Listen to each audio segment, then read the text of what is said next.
So another question I get asked by top students who really want to get into medicine and dentistry is when should they start interview prep? And I guess that's because everyone's really strapped for time and that interviews are really, really important. So before I give you my recommendations in terms of timelines and time frames and what you should be doing, etc., I want to show you something really important in our trusty medical and dental entry handbook. So you can download your own copy, okay, via the section below this video. But let me just flip to page 41 to show you what I want to talk about. So page 41 has a massive list of all the key dates for every single med and dental school in New Zealand, Australia. Okay, it's very useful. So if we were to have a look at 1, 2, 3, 4, 5, the fifth row of each of these tables, the row is titled Interviews Held. It tells us when the interview is actually held for all these med and dent schools. So although these dates are in 2019, except for this year maybe because of COVID-19, the dates are pretty much the same or very similar, okay, year by year by year. So, this year might be a little bit different, 2020, and then hopefully next year, 2021, we'll be back to these dates.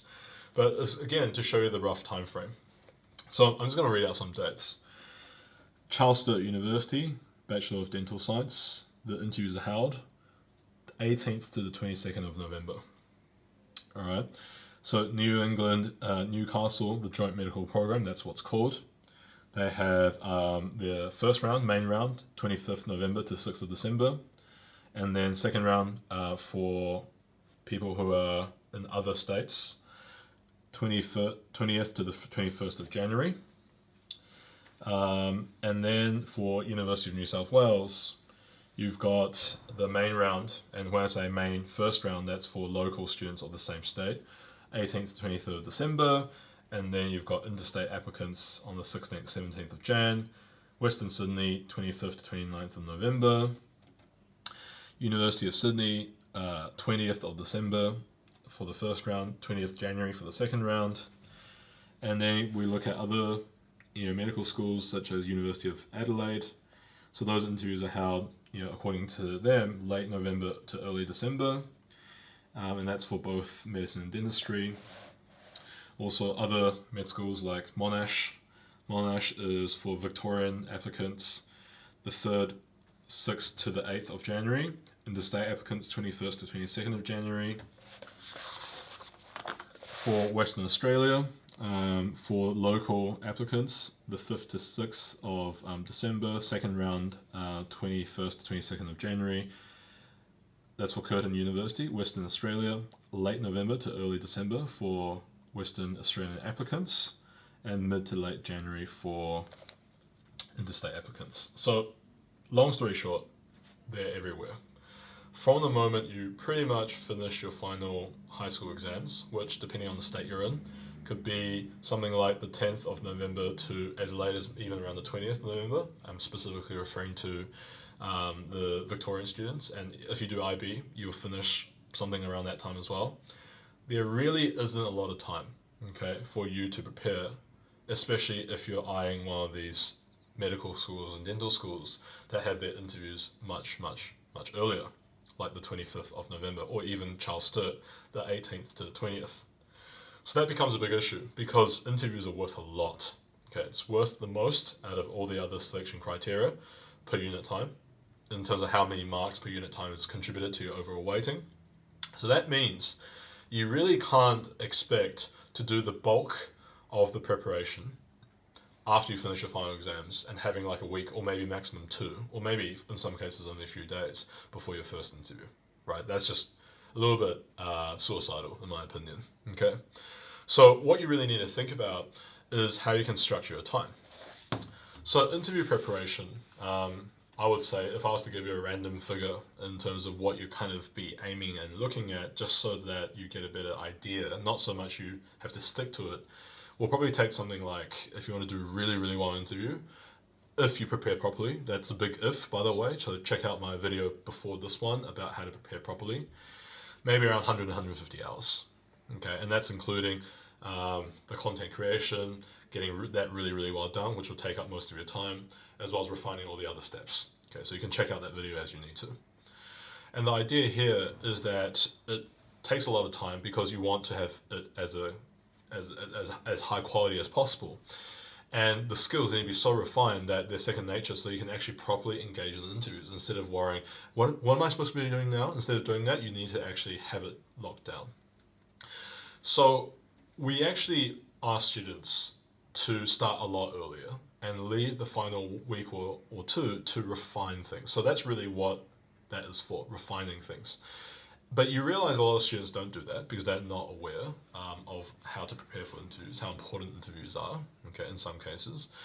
And that's why, if I was to say this, I'll say it frankly. People don't do well in UCAT. People do even worse, in my opinion, in interviews. And that's not because they don't have the necessary traits to become great doctors or dentists, not necessarily, but because they're very, very poor at demonstrating them in the interview format. Really poor. Okay, so what that means is that for those who are able to prepare smartly and putting enough effort and time into it, they should be able to easily leapfrog someone who has a higher UCAT in ATAR than they have, because of how important the interview is and how much, I guess, they can make up for the loss in other areas. So I would recommend students, when they start interview prep, to really dedicate perfecting stages 2, 3, 4, and 5, right, after your final exams. And this is, I wouldn't say ideal, but this is reasonable time frame. Whereas stage 1, which is content creation, needs to start as early as you can.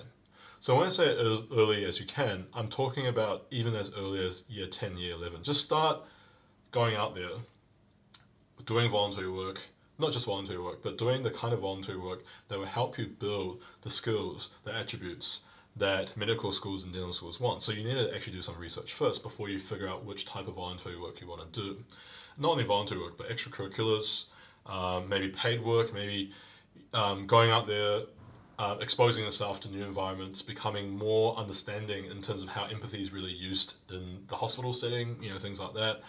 You really want to start developing appreciation of all these traits so you can start writing them down. And the more that you're able to write them down, the more in tune you are with your content. And generally speaking, the amount of content that people write, okay, and if you're generating content for, let's say 20-ish traits, generally speaking, you're looking at anywhere between 20 and 30 pages of content that you would create. And that's for you to be top-notch quality and being able to answer any question as you please, right? Because you can take the best out of the pool of content you have to apply it and adapt it into the response with the question in mind, okay? So that needs to happen gradually. And with voluntary work, it is not about going in and saying, hey, I did this, I did that, I did this, I did that. There's no resume that you can bring with you to show the interviewers, hey, I've got a list of 50 things. They don't really care about how many things you did, is what you gain from them. So that reflective process needs to be honed from I guess, earlier time. And a lot of students tell me, they go, hey Michael, do you think one day of voluntary work is enough? Okay, just to have it checked off on the list? The answer is no, right? You can't just do a day and expect yourself to transform, okay, and learn new things that helps you become a better equipped professional. Like, you can't. But then again, it's not like you have to do a lot of voluntary work just to fill in the list, because that doesn't exist in the application process or the selection process either. So besides doing voluntary work that helps you build these specific traits, you really should be focusing also on developing yourself from what means you have. So a lot of people develop great leadership skills by taking care of their younger siblings when their parents are really, really busy. I mean, if that's what you learn of leadership, and that's the kind of leadership that interviewers look for, that's maybe better than taking up a leadership role at school, maybe. Okay, because the leadership roles you learn from a school are specifically tailored to the school environment and may not necessarily be the type that is transferable into the medical workforce. So you've got to start differentiating these things, and writing them down is always something easy. Like right now, you can just start writing down what you think leadership is.